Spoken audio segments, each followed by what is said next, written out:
So I should probably get that, huh?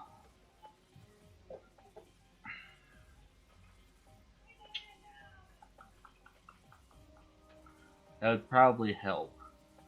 I'm gonna do a Twitch stream about a thing that's gonna go on my YouTube channel. Should probably, go to said channel.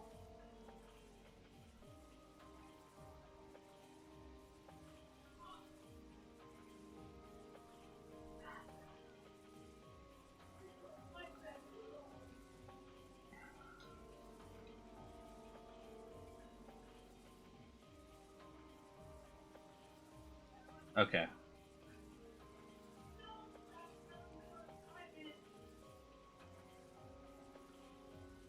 Yeah. I didn't have one, so I'm gonna do it right now.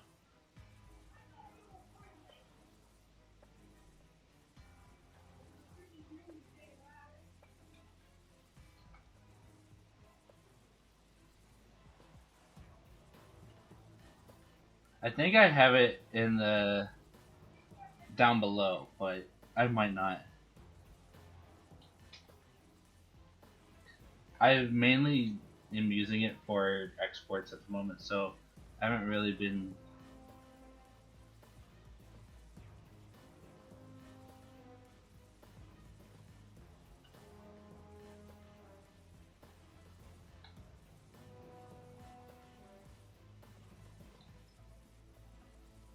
Alright, now the command is on there.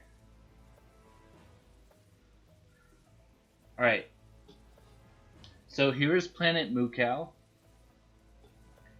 First thing you're going to want to do, so you want to move to the ship as fast as you can and jump on the wing right here. What we're going to do is we're going to activate our helipad, and I'm going to switch into my first instance of using third person. And I'm going to tell you guys the reason for this in just a second. Alright, that link is working. That's really good. So, the only reason I switched to third person here is because the setup for it in Ocstrafe is a little bit awkward. So right now what I'm doing is I'm actually activating Lockstrafe in third person by just holding L2. So what I'm going to do is I'm aiming Ratchet to be aimed in this direction. Mainly I want his head to be underneath where the rocks are right now. Like, for a better perspective, I want the R and enter to be right about against that rock ledge that it was on just a second ago. Right about there. See, when I'm doing it, I don't really look at the letters per se. I kind of have a general base of, like, if you aim for this rock and have Ratchet's head facing towards that general direction of the rock, you can get this ship bounce. And basically all I did there was I high jumped, and at the end of my high jump I hit R. Hit R1. Then you can just, don't double jump right here. It's a bad example. Just jump up the cliffside and then get to the section of the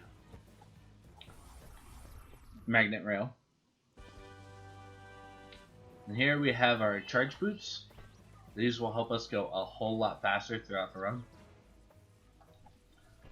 So next thing we're going to be doing is there's going to be another glitched wall bounce right here against this yellow barrier or whatever, and we're going to land in this tree.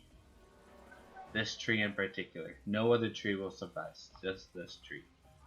Anyway, we're going to jump around the tree, we're going to land on this ledge, jump onto the rock, charge boot down by double tapping R2, and then charge boot into the Veritanium crates and the gold pole that's sitting on the ledge right here. If we were using the old route, we would then do a wall bounce off of this wall right here, a glitched wall bounce.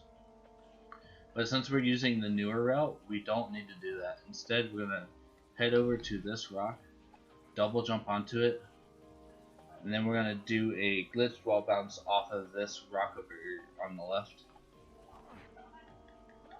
And then we're gonna tilt our camera down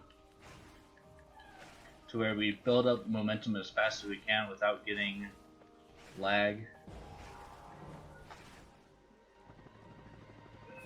Then we're gonna hold into the glide right there. I ran a little bit low on ammo as I was explaining that, so I didn't go, like, I went one less than what I would have liked to, but that's completely fine. So right here we're gonna glide down into the gold bolt room. Don't destroy these rare titanium crates. They are our one ticket out of here, as right now there's no way out. There's no way out of this room if you destroy the rare titanium crates. Besides save loading, which you can do if you feel like you need to save load out of this room. What we're going to do is we're going to activate a glitch mechanism where if you're gliding for about 3 to 5 seconds in the same place, the game will warp Ratchet back to the last checkpoint. And that will be used for a different trick later on. But for the most part, that's all we're doing, is we're getting back to the main checkpoint. So we can spawn next to the ship, Ratchet, we still need to jump up on the next wing, we should explore aim ourselves right to where Ratchet is underneath the gold bolt, squat, do a high jump, press R1. Now I'll pull up the controller just one more moment to show you, like, all I'm doing is doing this and then hitting R1. I am not by any means touching this stick that's moving right now. Do not touch this stick. The stick will break every momentum piece that you have and shatter your thoughts and hopes into pieces. Do not touch this stick. And then after that, you can just charge boot out of here, long jump, and then charge boot to this fender. And we're gonna, if you have enough bolts, you don't really need to buy ammo here. I do it out of habit. Like, I do it severely out of habit. You do not need to buy ammo here. So what you're gonna do is you're gonna buy a weapon. You're either gonna go down 3, or if you did buy ammo, you just go to the bottom of the list, and then instead of these shots being lined up here, the Shard Reaper will be on the bottom. So actually, if you have enough bolts, like over 3,500 and whatever the change is for your ammo, you can buy ammo there, just so your menuing is a bit faster. But we're gonna buy the Shard Reaper there, and we're gonna use all of our rare titanium that we have to upgrade it. So what I just bought right there is all you really need to buy for the Shard Reaper. You just want to buy faster shooting, and you want to buy 2 more damage. You can go for this 3rd damage if you think that it'll be worth it, but all in all, I would advise saving up your rare titanium for the upgrade scheme that we're going to be doing way later in the run, for the last weapon we're going to be using throughout the run. So after you're done upgrading your weapons, you can just exit out by hitting the circle 3 times. You don't want to charge boot to this rock over here. I want to do a little bit more moving around, grabbing ledges, and standing in places that the game developers probably thought we shouldn't be able to stand in, and just get up to this gold bolt. As you saw, literally all I did was off this rock, I high jumped onto this sign, used my whip to get just a little bit more height to where I could ledge grab onto the top of the sign, climbed up, did another high jump to get onto the ledge over here and then just grab the pole. So the next thing we have to do is we have another glitched wall bounce that we have to do. I always psych myself out with this. There are times where I cannot get it and it always frustrates me. What you're going to want to aim for is this little nook right here. So, like, the controls aren't the best for like showing what we want, but we want to aim just a little bit above this. Don't aim higher on the rock, because if you do, it's not gonna work 100% of the time if you aim for that rock, for the top of the rock. You just want to aim like kind of this general area. If you aim lower, you're gonna get the wrong angle and it's gonna just look bad. So specifically, how the controller is going to look when I'm doing this with the camera angle I have. So I'm going to jump out. I'm going to swivel it back up to where I'm like facing up against that rock. Then we're going to get the desired angle, and then we're just going to shoot out with the direction.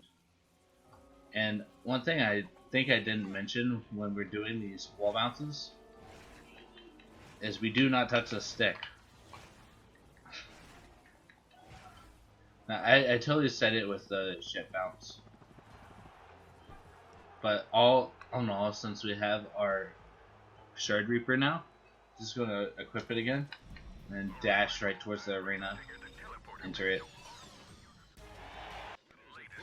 and for the most part you're just going to want to follow what I'm doing with the Shard Reaper right here, killing enemies as fast as possible.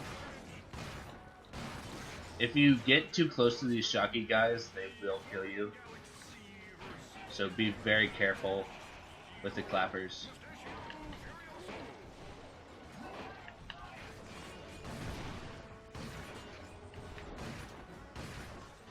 They will, and I don't know if it's always a one shot, but for the most part they will one shot you if you are hugging them way too closely.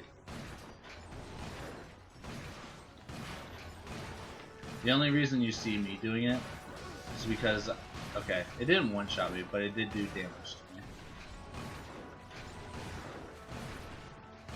It's like a two-shot, really.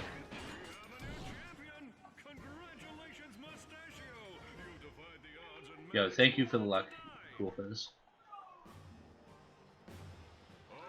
So that's the whole reason we buy the Shard Reaper, is it's severely overpowered for the arena that we're doing. Also, we can hug Crush Dough and just fill him up with lead. You do want to stay away from this wind attack when he's doing it, though. Do not let him suck you in. If he sucks you in, it's going to do a whole lot of damage. But all in all, you should be able to shoot him. During this cutscene, though, when he's dying, the main thing you want to do is you want to equip your helipods and you want to equip your shock ravager, and that's all you have to do. That way your shock ravager is in the quick select. You're gonna hit triangle again to equip the helipods, and you skip out of these cutscenes. Get out of the arena. You're done with it for now. Yo, thank you, Asparagus. And good luck with the sleep. So, right now we have our newly equipped helipods out with the shock ravager and backup. But right as soon as you exit the arena, you can actually hold R1. Not hold R1. You can like double tap R2 to just charge, and during that black screen, it'll actually move you around. And yes, I am. So. Do you have a thing now where you like show what buttons you're pressing? I do, but not for the controller I'm using. Oh. Anyway, after we're done with the arena, you're clear to charge, get into the ship, and you're gonna have to hit start 3 times once you're in the ship. Don't press it extra or you will get out and you'll have to worry about skipping all that. And we're gonna head to the Nunduk asteroid ring.